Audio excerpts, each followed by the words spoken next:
మనలో జనరల్‌గా ఏదైనా హెల్త్ ఇష్యూ వచ్చినప్పుడు, ఫీవర్ కావచ్చు, క్యాన్సర్ కావచ్చు, ఏదైనప్పటికీ కూడా ముందుగా మనం అప్రోచ్ అయ్యేది డాక్టర్స్‌ని. అట్లాంటి డాక్టర్స్ ఒక 1 వీక్ లేదంటే ఒక 10 రోజులు మేము ఏ పేషెంట్‌ని చూడమని చెప్పి స్ట్రైక్ చేస్తే, ఏ దేశంలో అయినప్పటికీ ఒక 50% ఆఫ్ పాపులేషన్ ఎగిరిపోతది. సో, ఏ దేశంలో అయితే పాపులేషన్ తక్కువ ఉంటదో, ఆ దేశాన్ని పక్కనున్న దేశాలు ఆక్యుపై చేయడానికి కావచ్చు, గ్రాబ్ చేయడానికి కావచ్చు చాలా ఈజీ అయిపోతదనమాట. అట్లాంటి గొప్ప లైఫ్ సేవర్స్‌ని అట్లాంటి గొప్ప లైఫ్ సేవర్స్ దేశం కోసం పనిచేస్తున్న వాళ్ళు, మన కోసం పనిచేస్తున్న వాళ్ళకే ఒక సరైన సేఫ్టీ, ఒక సరైన రక్షణ లేని ఒక దౌర్భాగ్యమైన పరిస్థితిలో, దౌర్భాగ్యమైన సిట్యుయేషన్‌లో, దౌర్భాగ్యమైన ఈ చెత్తనా జనాల మధ్యలో బ్రతుకుతున్నాం. కోల్కతాలో పాపం ఆ సోదరి మౌమిత ఎంత నరకం అనుభవించి చనిపోయింది. ఎంత నరకం అనుభవించి చంపేశారు. 36 గంటలు డ్యూటీ చేసిన తర్వాత ఒక 10:00, 11:00 డిన్నర్ చేసి ఒక కాసేపు రెస్ట్ తీసుకుందాం అని చెప్పి, పడుకుందాం అని చెప్పి సెమినార్ హాల్లోకి వెళ్ళి అతి ఘోరంగా రేప్ చేయబడింది, చంపబడింది. ఎంత దిక్కుమాలిన చెత్త నా కొడుకుల మధ్యలో బ్రతుకుతున్నాం అంటే, ఆ పోస్ట్ మార్టం రిపోర్ట్స్ చూస్తూ ఉంటుంటే మాటలు కూడా రావు. మొహం అంతా పగిలిపోయి, పెదాలు చిట్లిపోయి, కళ్ళలో గాజు పెంకులుంటూ, రిబ్స్ విరిగిపోయి, పెల్విస్ బోన్ పెద్ద పెద్ద యాక్సిడెంట్లు అయిన వాళ్ళకి కూడా పెల్విస్ బోన్ అంత ఈజీగా ఇరగదు. అట్లాంటి పెల్విస్ బోన్ ఇరిగిపోయి, ఆమె ప్రైవేట్ పార్ట్లో 151 మిల్లీగ్రామ్స్ ఆఫ్ స్పర్మ్ దొరికింది. ఒక్కడి వల్ల సాధ్యం కాదు అంత స్పర్మ్ రిలీజ్ చేయడం. ఆ ఇన్సిడెంట్ చేసి నేనే చేశాను, అయితే ఏంటి ఊరేసుకుంటారా, వేసుకోండి అనుకున్న వాడిని కూడా ఇప్పటికీ స్టిల్ మనం ఏమీ పేకట్లేదు. ఇట్లాంటి దౌర్భాగ్య పరిస్థితిలో ఉన్నాం మనం. ఈరోజు మనం అందరం అంటున్నాం జస్టిస్ ఫర్ మౌమిత అని, గతంలో అన్నాం జస్టిస్ ఫర్ ప్రియాంక అని, అంతకుముందు అన్నాం జస్టిస్ ఫర్ గాయత్రి అని, అంతకుముందు అన్నాం జస్టిస్ ఫర్ ఆసిఫా అని. వెలుగులో వచ్చే కేసులు కొన్నైతే మనకి తెలియనివి, మనకి కనిపించలేనివి, మనకి అసలు ఊహకు కూడా రానివి ఎన్నో జరుగుతున్నాయి బయట. ఇట్లాంటి సిచ్యువేషన్లో మనం ఉన్నాం. అరే, ఏ తల్లిదండ్రులైనా మన పిల్లలు మన ఇంట్లో ఉన్నప్పుడు ఎంత సంతోషంగా, ఎంత సేఫ్టీగా ఉంటారో, వాళ్ళు వర్క్ చేసే ప్లేసెస్లో కూడా అంతే సేఫ్టీగా ఉంటారని అనుకుంటారు. కానీ అక్కడ ఉండేదంతా చుట్టుపక్కలంతా పిచ్చి నా కొడుకులు, కామంతో రగిలిపోతున్న మెంటల్ నా కొడుకులు.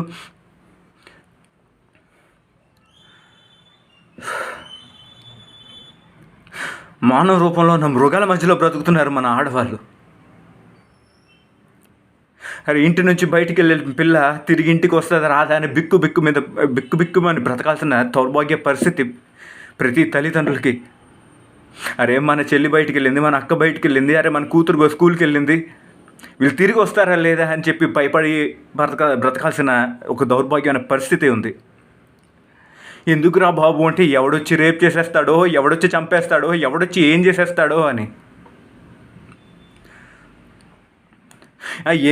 మనం అందరం కలిసి ఎన్ని ర్యాలీలు చేసినా, ఎన్ని క్యాండిల్లు పట్టుకొని తిరిగినా, ఎంత ఇది చేసినా సరే ఇలాంటి జరుగుతూనే ఉన్నాయి. ఎందుకు జరుగుతున్నాయి? ఒకడికి రేప్ చేయాలనిపిస్తే ఎందుకు అంత ఈజీగా చేస్తున్నాడు ఆడు? రేప్ చేస్తాను, నన్ను ఎవడు పీకుతాడులే అవునా అనే ఒక దీంతో. నిజంగా అట్లాంటి చెత్త నా కొడుకులకి వేసే శిక్ష అతి క్రూరంగా ఉంటే, అది పబ్లిక్ మధ్యలో చేస్తుంటే, ఏదో వాడిని కూర్చోపెట్టి పాయింట్ బ్లాక్లో ఒక బుల్లెట్ దింపేసి చంపేయడం కాదు. ఎవరైతే ఈ పర్టికులర్గా ఇంత క్రూరంగా హింసించబడి, రేప్ చేయబడి చంపేయబడ్డారో, ఇంతకన్నా 100 రెట్లు క్రూరంగా వాళ్ళని పబ్లిక్ మధ్యలో వచ్చి తీసుకొని చంపితే, అప్పుడు అట్లీస్ట్ కొద్దిగైనా భయం వచ్చి తగ్గుతుందేమో అని పిచ్చిన ప్రజలందరూ అనుకుంటున్నాం మేము. కానీ అధికారంలో ఉండి కూడా మీరు ఏం చేయట్లేదు కదా. అధికారంలో ఉండి కూడా ఒక సంస్థను మార్చే పొజిషన్లో ఉన్నప్పటికీ కూడా ఒక సరైన పాలన లేక, ఒక సరైన ఇది లేక ఎంతసేపు ప్రజలు ముందుకు రావాలి, ఎంతసేపు మేమే ముందుకు రావాలి, ఎంతసేపు ఒక ఏదైనా ఒక ఇన్సిడెంట్ జరిగిందంటే ఒక గవర్నమెంట్ చూసుకుంటుంది అని చెప్పి ఒక ధైర్యం ఉండాలి. అరే పోలీసులు చూసుకుంటారని ఒక ధైర్యం ఉండాలి. వాళ్ళు చేస్తారో లేదో, ఇక్కడ నుంచి ఈ కేసు మళ్ళీ సిబిఐకి వెళ్తుందో ఇంకెక్కడికి వెళ్తుందో. గతంలో సుశాంత్ సింగ్ రాజ్పుట్ కేసు కూడా సిబిఐకి వెళ్ళింది. ఇప్పుడు దాకా ఎవరికైనా అప్డేట్ ఉందా, ఏం జరిగిందనే అప్డేట్ ఉందా? ఏమైనా నాకైతే ఏం తెలియదు. మీకేమైనా తెలుసా? చాలా కేసెస్ ఇలా వెళ్తూనే ఉన్నాయి. ఫైండ్ వాళ్ళకి ఎవరికి తెలియకుండా ఎన్కౌంటర్ చేసి చంపేస్తూ ఉంటారు. ఎవరికి భయం ఉంటుంది ఇంకా? రేపు చేస్తే ఏముందిలే, చేసేస్తాను అన్నట్టు ఈజీగా అనుకొని చిన్న లేదు పెద్ద లేదు ఎవరి మీద పడితే వాళ్ళని రేప్ చేసి చంపేస్తూ ఉన్నారు జనాలు. ఇట్లాంటి వాళ్ళని ఆపేది ఎట్లా మనం? ఈ చట్టంలో కఠినమైన శిక్షలు ఇలాంటి వాళ్ళకి విధిస్తే ఇలాగ పర్టికులర్గా ఈ రేపు చేయాలంటే అమ్మో దీని తర్వాత నాకు వచ్చే శిక్ష ఎంతకు మించి 100 రెట్లు నాకు వస్తుంది అనే ఒక భయంతో ఒక భయాన్ని మనం క్రియేట్ చేసినప్పుడు తగ్గడానికి స్కోప్ ఉండొచ్చు. కానీ ఇప్పుడు ఎవడో వస్తాడు, ఏదో చేస్తాడు, ఏదో ఈ చట్టాలు తీసుకొచ్చేది ఎప్పుడు? మన ఆడవాళ్ళకి రక్షణ కలిగేది ఎప్పుడు? మనం అందరం హ్యాపీగా ఉండేది ఎప్పుడు? చూస్తున్నాను, ప్రతి సెక్టర్లో చూస్తున్నాను. ఒక హాస్పిటల్ సెక్టర్ అనే కాదు, ఒక గవర్నమెంట్ సెక్టర్ కావచ్చు, లేదా ఒక ప్రైవేట్ సెక్టర్ కావచ్చు, ఏ సెక్టర్లో కూడా ఏ ఆడదానికి కూడా రక్షణ లేదు. చుట్టూ ఉన్న కామ కళ్ళ మధ్యలో, కామ పిశాచుల మధ్యలో, మానవ రూపంలో ఉన్న మృగాల మధ్యలో బ్రతుకుతున్న దౌర్భాగ్య పరిస్థితి ఇది. ఎటెళ్తే ఏం జరుగుతుందో తెలీదు. ఈ రిమోట్ ఏరియాస్లో కొన్ని వర్స్ట్ వైల్డ్ ఏరియాస్ ఉంటాయి. ఆ వైల్డ్ ఏరియాస్లో ఇంటీరియర్ పార్ట్స్లోకి వెళ్ళడానికి ఆడవాళ్ళని సెలెక్ట్ చేస్తున్నారు. ఇంత పబ్లిక్ మధ్యలో, ఇన్ని ఫెసిలిటీస్ ఉన్న మధ్యలోనే ఆడవాళ్ళకి సరైన రక్షణ లేనప్పుడు ఒక మనిషి కూడా సరిగ్గా తిరగడు. అట్లాంటి దౌర్భాగ్య విలేజెస్లో, అంత దౌర్భాగ్య ఇంటీరియర్ పార్ట్స్లో, ఒక రక్షణ లేని ప్లేసెస్లో మహిళల్ని పంపిస్తూ మీరు వర్క్ చేయండి అని చెప్పి కమాండ్ చేస్తున్నారు. పోనీ మీరు కమాండ్ చేయడం బాగానే ఉంది, డిమాండ్ చేయడం బాగానే ఉంది, వాళ్ళకి సరైన రక్షణ కలిగిస్తున్నారా? పోనీ వాళ్ళ ఇంటీరియర్ పార్ట్స్లోకి వెళ్ళినప్పుడు వాళ్ళతో సెక్యూరిటీకి ఎవరినైనా పంపిస్తున్నారా? మీకు మీ పనులు అయిపోవాలా, మేము పంపించామంటే పంపించాం, ఏదో జరిగిందంటే జరిగింది, దౌర్భాగ్య పరిస్థితులు ఇలాగైపోయింది అని మీరు చేతులు దులుపుకోవడం తప్ప, నిజంగా మీరు ఒక దేశాన్ని బాగు చేయాలి, ఒక పర్టికులర్ ప్రాంతాన్ని బాగు చేయాలి అనుకున్నప్పుడు మినిమం సెన్స్ ఉండదా మీకు? ఎలాంటి వాళ్ళని సెలెక్ట్ చేయాలి, ఒకవేళ సెలెక్ట్ చేస్తే వాళ్ళకి ఏ కైండ్ ఆఫ్ సెక్యూరిటీ ప్రొవైడ్ చేయాలి అనేది. ఏమైనా మాట్లాడితే వీడు మా మీద ఎగురుతున్నాడు, మా మీద కోపడుతున్నాడు, వీడు మా ఒక యాంటీగా ఉన్నాడు, గవర్నమెంట్కి యాంటీగా ఉన్నాడు, లేనిపోయిన పుకార్లన్నీ క్రియేట్ చేస్తారు. మాట్లాడేవాడిని మాట్లాడినెవరు, మంచి చేసేవాడిని మంచి చేయనివ్వరు, ఏదైనా ఎవరికైనా సెక్యూరిటీ కలిగిస్తూ ఉంటే వాడిని సరిగ్గా చేయనివ్వరు. ఎంత బాధ! ఇట్లాంటి సిచ్యువేషన్ రేపు పొద్దున్న మన ఇంట్లో జరిగితే తెలుస్తుంది అసలైన సిచ్యువేషన్, అసలు పెయిన్ ఏంటో. ఎక్కడో ఏదో జరిగిందిలే, మన ఇంటికి కాదులే, అందరు ఇలాగే అనుకొని సమ్మగా కూర్చోండి. రేపు పొద్దున్న మన ఇంట్లో కూడా అట్లా ఇన్సిడెంట్లు జరిగినప్పుడు ఎవడు రాడు, మనం కాదులే, ఆడెవడోలే, మన పక్కింటోడోలే, లేదంటే ఇంకెవడోలే అని చెప్పేసి గమ్మున కూర్చుంటారు.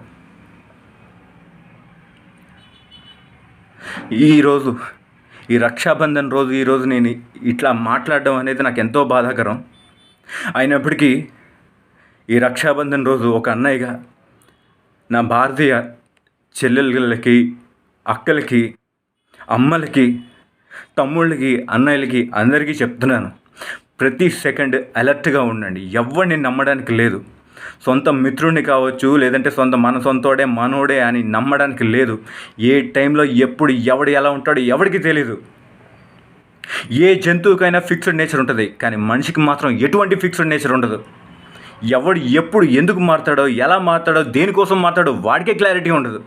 అట్లాంటి చెత్తన సొసైటీలో, చెత్తన మనుషుల మధ్యలో బ్రతుకుతున్నాం. తమ్ముడా, చెల్లి, అక్క, అలర్ట్గా ఉండండి, జాగ్రత్తగా ఉండండి. మీరెప్పుడు హ్యాపీగా ఉండాలి, సంతోషంగా ఉండాలి. నిండు 100 ఏళ్ళు ఆయుర ఆరోగ్యాలతో, అష్టైశ్వర్యాలతో సిరి సంపదలతో సుఖ సంతోషాలతో సంతోషంగా ఉండాలి. మీ అన్నయ్య బ్లెస్సింగ్స్ మీకు ఎప్పుడూ ఉంటాయి. మీకు ఏదైనా ప్రాబ్లం వస్తే నాకు కాల్ చేయండి, నాతో మాట్లాడండి, నాతో మీ ప్రాబ్లమ్ని ఎక్స్ప్రెస్ చేయండి. నాకు వీలైనంత వరకు నేను మీకు సపోర్ట్ చేయడానికి ట్రై చేస్తాను. అంతేకాని ఏ అఘాయిత్యం చేసుకోవద్దు, ఎటువంటి రాంగ్ డెసిషన్స్ తీసుకోవద్దు. Happy Rakshabandhan. God bless you.